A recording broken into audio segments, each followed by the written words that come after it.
ಮುಡಾ ಹಗರಣದ ಯುದ್ಧ ಕೋರ್ಟ್ ಕಟಕಟೆವರೆಗೂ ಬಂದು ನಿಂತಿದೆ. ನಾಳೆಯೇ ಪ್ರಕರಣ ಹೈಕೋರ್ಟ್ ಮೆಟ್ಟಿಲೇರಲಿದ್ದು, ರಾಜ್ಯಪಾಲರ ಪ್ರಾಸಿಕ್ಯೂಷನ್ ಪ್ರಶ್ನಿಸಿ ಸಿಎಂ ಸಿದ್ದರಾಮಯ್ಯ ಪರ ವಕೀಲರು ಅರ್ಜಿ ಸಲ್ಲಿಸಲಿದ್ದಾರೆ. ಹಾಗಾದ್ರೆ ನಾಳೆ ಸಿಎಂ ಪರ ವಕೀಲರು ವಾದ ಮಂಡಿಸಲು ಮಾಡಿಕೊಂಡಿರೋ ಸಿದ್ಧತೆ ಏನು? ಇದಕ್ಕೆ ದೂರುದಾರರ ಕೌಂಟರ್ ಏನು? ಇಲ್ಲಿದೆ ನೋಡಿ ಕಾನೂನು ಸಮರದ ಕಂಪ್ಲೀಟ್ ಮಾಹಿತಿ.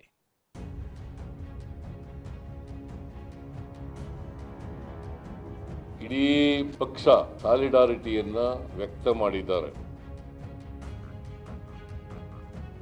ಈ ರಾಜ್ಯಪಾಲರು ಕೊಟ್ಟಿರ್ತಕ್ಕಂಥ ಇಲ್ಲೀಗಲ್ ಸ್ಯಾಂಕ್ಷನ್ ಏನಿದೆ ಇದರ ವಿರುದ್ಧ ಕಾನೂನಾತ್ಮಕವಾದಂಥ ಹೋರಾಟವನ್ನು ಮಾಡುತ್ತೆ. And what for I should resign? Why I should resign? Tell me, what is the offense that I have committed? ಕಾನೂನು ಹೋರಾಟ ಮಾಡ್ತೀವಿ, ಕಾನೂನು ಸಮರ ನಡೆಸ್ತೀವಿ, ಪ್ರಾಸಿಕ್ಯೂಷನ್ ನೀಡಿರೋದೇ ಕಾನೂನು ಬಾಹಿರ. ಇದು ಮುಡಾ ಹಗರಣ ಎಂಬ ಬಲೆಯಲ್ಲಿ ಸಿಲುಕಿರೋ ಸಿಎಂ ಸಿದ್ದರಾಮಯ್ಯ ಮಾಡಿರೋ ಶಪಥ. ಸಿಎಂ ಮೇಲೆ ಮುಡಾ ಹಗರಣದ ನೆರಳು ಬಿದ್ದಿದ್ದು ಇದೀಗ ಪ್ರಾಸಿಕ್ಯೂಷನ್ ಉರುಳು ಸುತ್ತಿಕೊಂಡಿದೆ.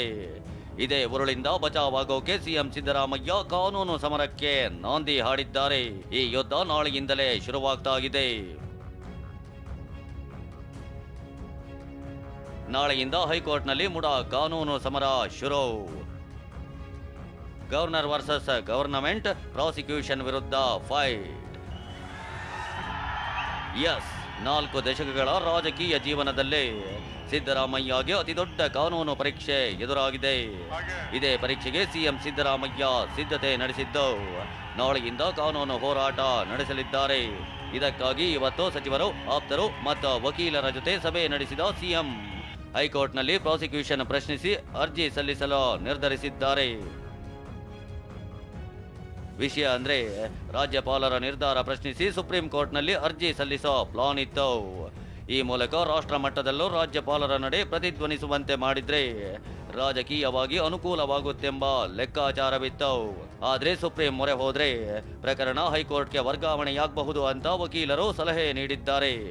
ಹೀಗಾಗಿ ಹೈಕೋರ್ಟ್ನಲ್ಲೇ ನಾಳೆ ರಿಟ್ ಅರ್ಜಿ ಸಲ್ಲಿಸಲಿದ್ದಾರೆ. ಹಾಗಾದ್ರೆ ಸಿಎಂ ಕಾನೂನು ಹೋರಾಟ ಹೇಗಿರಲಿದೆ, ಯಾವ್ಯಾವ ವಾದ ಮುಂದಿಡಲಿದ್ದಾರೆ ಅಂತ ನೋಡೋದಾದ್ರೆ, ನಾಳೆ ಹೈಕೋರ್ಟ್ಗೆ ಅರ್ಜಿ ಸಲ್ಲಿಸಲಿರೋ ಸಿಎಂ ಪರ ವಕೀಲರು ರಾಜ್ಯಪಾಲರು ನೀಡಿರೋ ಪ್ರಾಸಿಕ್ಯೂಷನ್ ಕಾನೂನು ಬಾಹಿರ ಅಂತ ವಾದ ಮಂಡಿಸಲಿದ್ದಾರೆ. ಭ್ರಷ್ಟಾಚಾರ ನಿಯಂತ್ರಣ ಕಾಯ್ದೆ 17A ಅಡಿ ಪ್ರಾಸಿಕ್ಯೂಷನ್ ನೀಡಿರೋದು ನಿಯಮಗಳ ಉಲ್ಲಂಘನೆಯಾಗಿದೆ. ಅಲ್ಲದೆ ಪ್ರಾಸಿಕ್ಯೂಷನ್ ನೀಡೋ ಬಗ್ಗೆ 2021 ಸೆಪ್ಟೆಂಬರ್ನಲ್ಲಿ ಕೇಂದ್ರ ಸರ್ಕಾರವೇ ಚೆಕ್ ಲಿಸ್ಟ್ ನೀಡಿದೆ. ಆ ಚೆಕ್ ಲಿಸ್ಟ್ ಕೂಡ ಪಾಲನೆಯಾಗಿಲ್ಲ. ಇನ್ನು ಡಿಜಿ, ಐಜಿಪಿ ಮಟ್ಟದ ಅಧಿಕಾರಿಗಳು ಪ್ರಾಸಿಕ್ಯೂಷನ್ಗೆ ಅನುಮತಿ ಕೇಳಬೇಕು. ಅನುಮತಿ ಕೇಳಲು ತನಿಖಾ ವರದಿ ಇರಬೇಕು. ಆದ್ರಿಲ್ಲಿ ತನಿಖಾ ವರದಿಯೋ ಇಲ್ಲ, ಅಧಿಕಾರಿಗಳೋ ಇಲ್ಲ. ಖಾಸಗಿ ವ್ಯಕ್ತಿಗಳ ದೂರಿನನ್ವಯ ಪ್ರಾಸಿಕ್ಯೂಷನ್ಗೆ ನೀಡಿದ್ದಾರೆ. ರಾಜ್ಯಪಾಲರೇ ತನಿಖಾಧಿಕಾರಿಯಂತೆ ಭಾವನೆಗೀಡಾಗಿದ್ದಾರೆ ಅಂತ ಸಿಎಂ ಪರ ವಕೀಲರು ವಾದ ಮಂಡಿಸಲು ಸಿದ್ಧತೆ ನಡೆಸಿದ್ದಾರೆ. ಇದರ ಜೊತೆಗೆ ಸುಪ್ರೀಂ ಕೋರ್ಟ್ನ ಬೇರೆ ಬೇರೆ 7 ಪ್ರಕರಣಗಳನ್ನು ಉಲ್ಲೇಖಿಸಿ ಪ್ರಾಸಿಕ್ಯೂಷನ್ಗೆ ನೀಡೋ ನಿಯಮ ಇದಲ್ಲ ಅಂತ ಹೈಕೋರ್ಟ್ನಲ್ಲಿ ಕಾನೂನು ಯುದ್ಧ ನಡೆಸಲಿದ್ದಾರೆ. ಈ ಕಾನೂನು ಹೋರಾಟದ ಬಗ್ಗೆ ಪ್ರತಿಕ್ರಿಯಿಸಿರೋ ಸಚಿವ ಪ್ರಿಯಾಂಕ್ ಖರ್ಗೆ ನಿಯಮಗಳನ್ನ ಗಾಳಿಗೆ ತೂರಿ ಪ್ರಾಸಿಕ್ಯೂಷನ್ ಆದೇಶ ನೀಡಲಾಗಿದೆ ಅಂತ ಗುಡುಗಿದ್ದಾರೆ. ಇದಕ್ಕೆ ತಿರುಗೇಟು ಕೊಟ್ಟಿರೋ ಸಿಟಿ ರವಿ ಯಾವ ದೃಷ್ಟಿಯಲ್ಲಿ ಇದು ಕಾನೂನು ಬಾಹಿರ ಪ್ರಾಸಿಕ್ಯೂಷನ್ ಎಂದಿದ್ದಾರೆ. ಈ section 17A prevention of corruption act 1988 ನಲ್ಲಿ ಕೆಲವು ಮಾನದಂಡಗಳು 2021ನಲ್ಲಿ ಗವರ್ಮೆಂಟ್ ಆಫ್ ಇಂಡಿಯಾ ಹಾಕಿದೆ. ಆ ಸ್ಟ್ಯಾಂಡರ್ಡ್ ಆಪರೇಟಿಂಗ್ ಪ್ರೊಸೀಜರ್ಸ್ ಎಲ್ಲಾನು ಗಾಳಿಗೆ ತೂರಿ ಇವತ್ತು ಪ್ರಾಸಿಕ್ಯೂಷನ್ಗೆ ಪರ್ಮಿಷನ್ ಕೊಟ್ಟಿದ್ದಾರೆ. ಅದನ್ನು ಕೂಡ ನಾವು ಖಂಡಿಸಿದ್ದೀವಿ. 17A ಪ್ರಕಾರ ತನಿಖೆಗೆ ಅನುಮತಿಯನ್ನು ಕೊಟ್ಟಿದ್ದಾರೆ. ಮುಖ್ಯಮಂತ್ರಿ ಮತ್ತು ಅವರ ತತ್ಸಮಾನವಾಗಿರ್ತಕ್ಕಂಥ ಸಂಪುಟ ದರ್ಜೆ ಹುದ್ದೆಯಲ್ಲಿರ್ತಕ್ಕಂಥವರಿಗೆ ರಾಜ್ಯಪಾಲರ ಅನುಮತಿ ಕಡ್ಡಾಯವಾಗಿರೋ ಹಿನ್ನೆಲೆಯಲ್ಲಿ ಅನುಮತಿ ಕೊಟ್ಟಿದ್ದಾರೆ. 2011ರಲ್ಲಿದ್ದ ಸಂವಿಧಾನವೇ ಈಗಲೂ ಇದೆ. ನೀವು ಅದನ್ನು ವಿರೋಧಿಸೋದು ಕೋರ್ಟ್ನಲ್ಲೇ ಹೊರತು ಹೊರಗಡೆ ಅಲ್ಲ, ನ್ಯಾಯಾಲಯದಲ್ಲಿ ಮಾಡಿ. ಅದಕ್ಕೆ ರಾಜೀನಾಮೆ ಕೊಡಬೇಕು ಅನ್ನೋದು ನಮ್ಮಿದು. ನೀವು ಕೊಡ್ಲಿಲ್ಲ ಅಂತಂದ್ರೆ ನಾನು ಹೇಳಿದ್ನಲ್ಲ, ಇನ್ನೊಬ್ಬ ಕೇಜ್ರಿವಾಲ್ ಆಗೋದಾದ್ರೆ ನಮ್ದೇನು ಅಭ್ಯಂತರ ಇಲ್ಲ. ಆದ್ರೆ ನಿಮ್ಮ ಭ್ರಷ್ಟಾಚಾರ ಬಟ್ಟ ಬಯಲಾಗಿದೆ. ನಾನು ಇದನ್ನ ತಡ ಮಾಡದೆ ಸಿದ್ದರಾಮಯ್ಯನವರು ತಡ ಮಾಡಿದ್ರು ಕೂಡ ಅಲ್ಲಿಗೆ ಇನ್ನೂ ಅಧಿಕಾರಕ್ಕೆ ನೀವು ಅಂಟ್ಕೊಂಡಿದ್ದೀರಿ ಅಂತ. ಆಗಸ್ಟ್ 22ಕ್ಕೆ ಶಾಸಕಾಂಗ ಸಭೆ, ಆಗಸ್ಟ್ 23ಕ್ಕೆ ದೆಹಲಿಗೆ ಸಿಎಂ.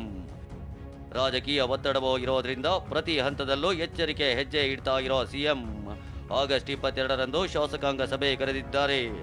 ಈಗಾಗಲೇ ಹೈಕಮಾಂಡ್ ಮತ್ತು ಸಚಿವರ ಬಲ ಸಿಕ್ಕಿದೆ. ಆದರೆ ಸಿದ್ದರಾಮಯ್ಯಗೆ ಶಾಸಕರೇ ಬಲವಾಗಿದ್ದು ವಿಶ್ವಾಸಕ್ಕೆ ತೆಗೆದುಕೊಳ್ಳೋಕೆ ಬುಧವಾರ ಶಾಸಕಾಂಗ ಸಭೆ ನಡೆಸಲಿದ್ದಾರೆ.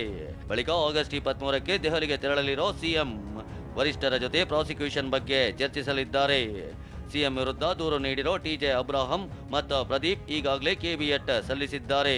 ದೂರುದಾರರ ಪರ ವಕೀಲರು ಪ್ರಾಸಿಕ್ಯೂಷನ್ ನೀಡಿರೋದು ಕಾನೂನುಬದ್ಧವಾಗಿದೆ ಅಂತ ವಾದ ಮಂಡಿಸೋ ಸಾಧ್ಯತೆ ಇದೆ. ನಾಳೆ ಸಿಎಂ ಸಿದ್ದರಾಮಯ್ಯಗೆ ಮಹತ್ವದ ದಿನವಾಗಿದ್ದು ಹೈಕೋರ್ಟ್ನಲ್ಲಿ ಏನಾಗುತ್ತೆ ಅನ್ನೋ ಕುತೂಹಲ ಗರಿಗೆದರಿದೆ. ಪ್ರಸನ್ನ ಜೊತೆ ರಮೇಶ್, ಟಿವಿ9 ಬೆಂಗಳೂರು.